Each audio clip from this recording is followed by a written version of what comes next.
Hi, my name is Beth, and you're listening to the Canna Fitness and Nutrition Podcast, where we are hanging out at the intersection of fitness, nutrition, and cannabis.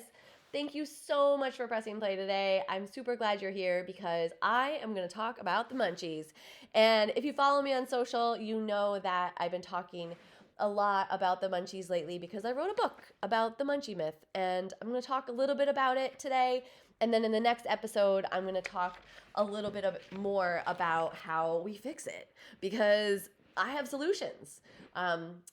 First of all, I'm Beth, your personal trainer and cannabis educator, and we're going to talk about what's really going on here when we talk about the munchies, right?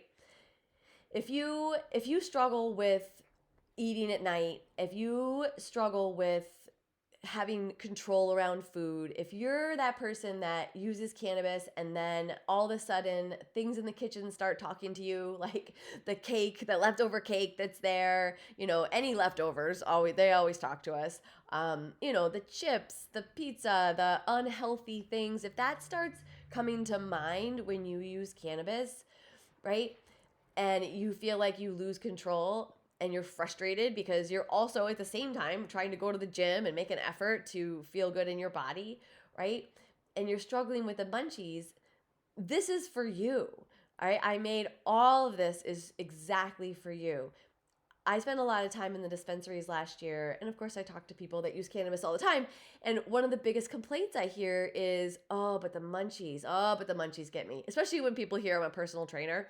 They're like, they look right at me and they're like, oh, the munchies. And I'm like, I know.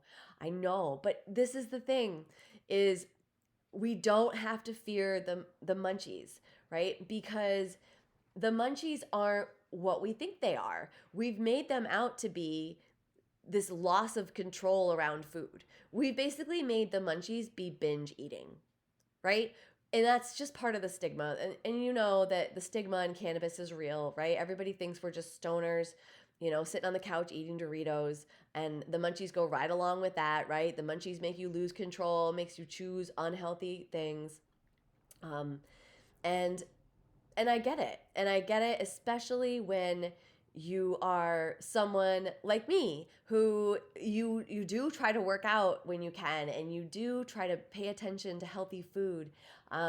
In fact, this is why I didn't choose cannabis for 40 years, because of the munchies, because we thought that the munchies were going to ruin everything. You're trying so hard, and the munchies come in, and suddenly everything you've done is just completely ruined because you finished a bag of chips or finished a box of animal crackers or ate a pint of ice cream. And you're trying so hard on one hand to fit into the jeans you want and feel sexy in your body and look good in a bathing suit and hit your goals in the gym and lose those extra 5 pounds or 20 pounds or whatever.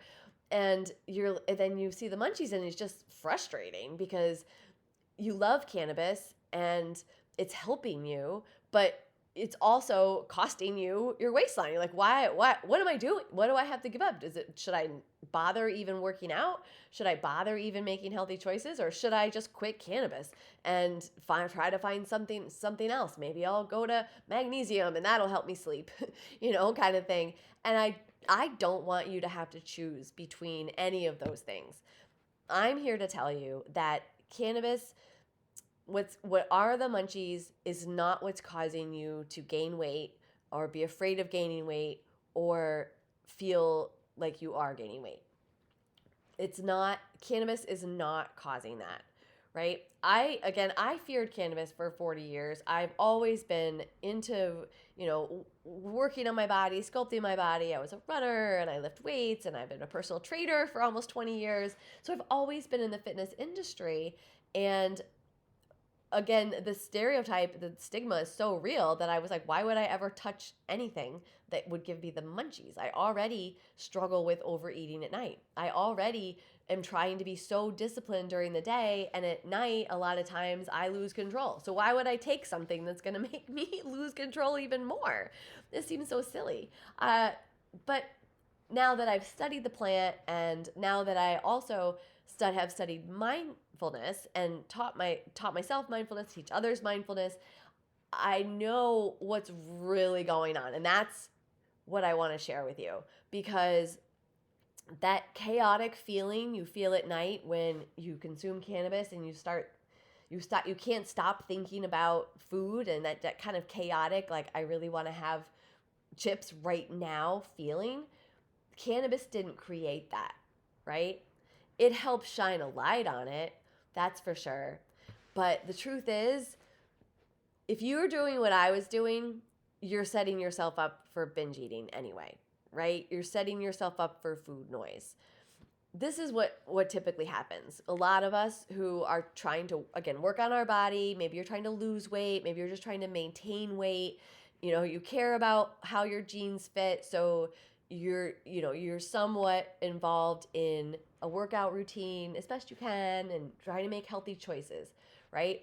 Well, a lot of times you're running on empty, and this is what's happening, right? You're a busy person. So you wake up, you rush in the morning, you maybe have coffee for breakfast. Maybe you swing through Starbucks and you grab something there, right?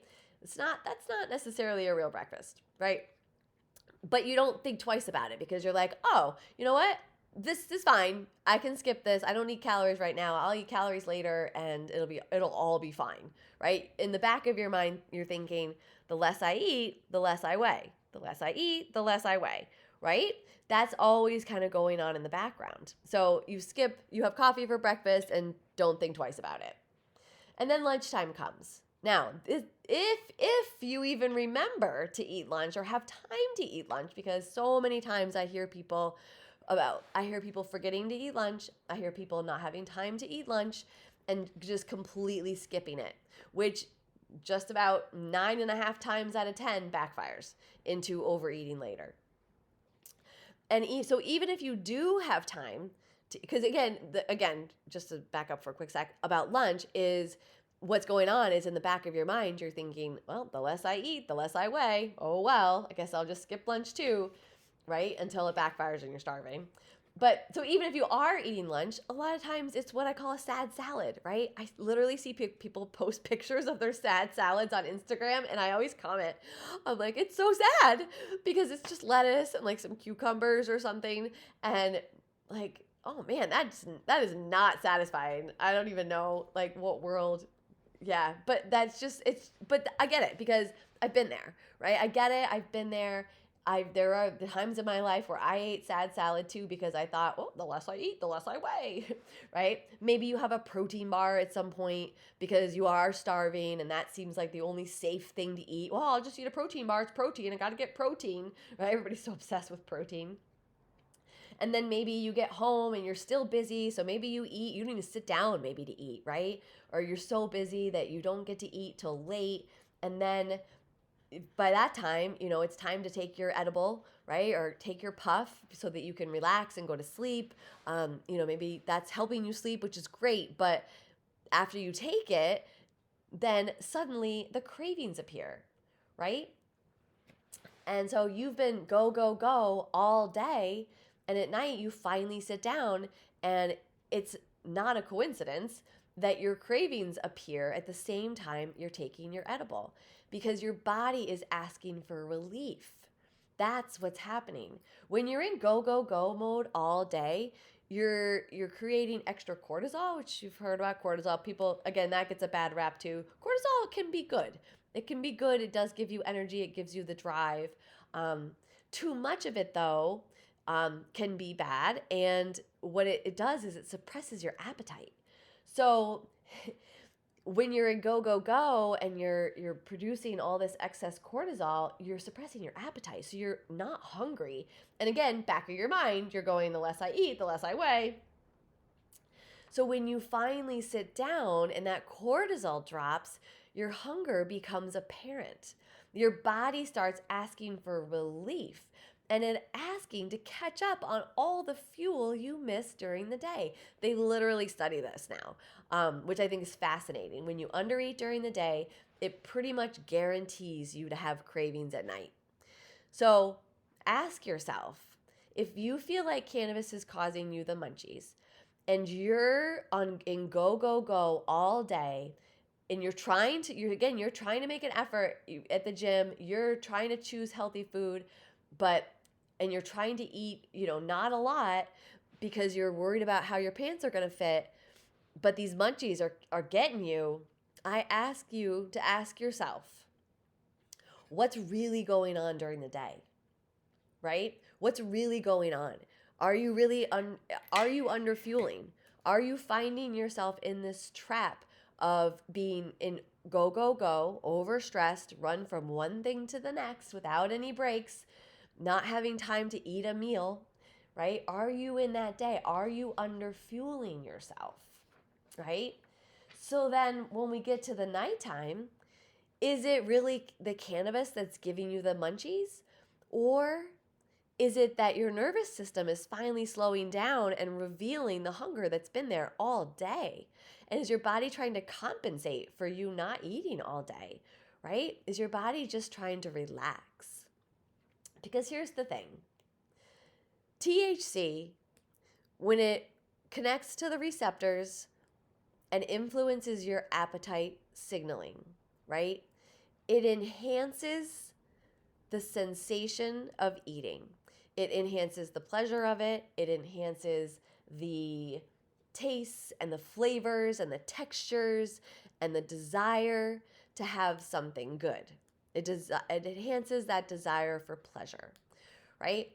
It doesn't make you eat the entire bag of chips. It's not making you dial the number to the pizza joint, right? To order pizza. It's not making you eat a whole pile of wings. It's not creating that urgency to consume massive amounts of food, right? It's enhancing the pleasure of food. So that's which is why junk food comes to mind, right? Because we find junk food pleasurable. A lot of times it's kind of like a naughty pleasure, right? A guilty pleasure, they say. But it can also enhance healthy food, right? Which in the next episode, I'm going to get more into this, but I want you to consider this for the meanwhile. I want you to consider a couple things. I want you to consider what's really going on in your day. Are you go, go, go, running in fight or flight mode all day long without eating and fueling properly and not giving your body what it needs? And then is cannabis amplifying what you need, what you really need, which is more fuel? And if cannabis is simply enhancing the pleasure from food, period, how can we make healthier food more appealing when we consume cannabis, right?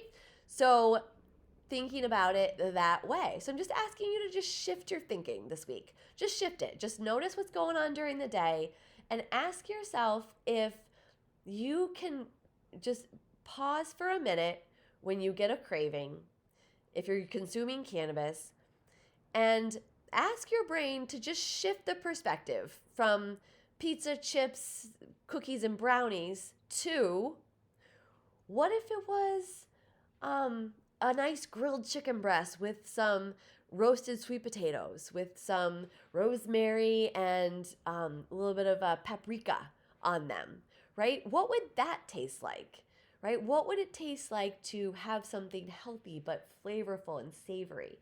Because that's what cannabis is doing. It's enhancing your sensations and the pleasure and the taste, sensation, pleasure of food. Okay, enough said. Enough said. This is going to be a short one, and then in the next episode, I'm going to get more into how we actually can manage the munchies, knowing these two things. All right. So thanks for listening, and I hope this was helpful. If you think you know someone that would also enjoy this, then go ahead and just send it to them. That would be great. Thanks a lot, and I'll see you next time.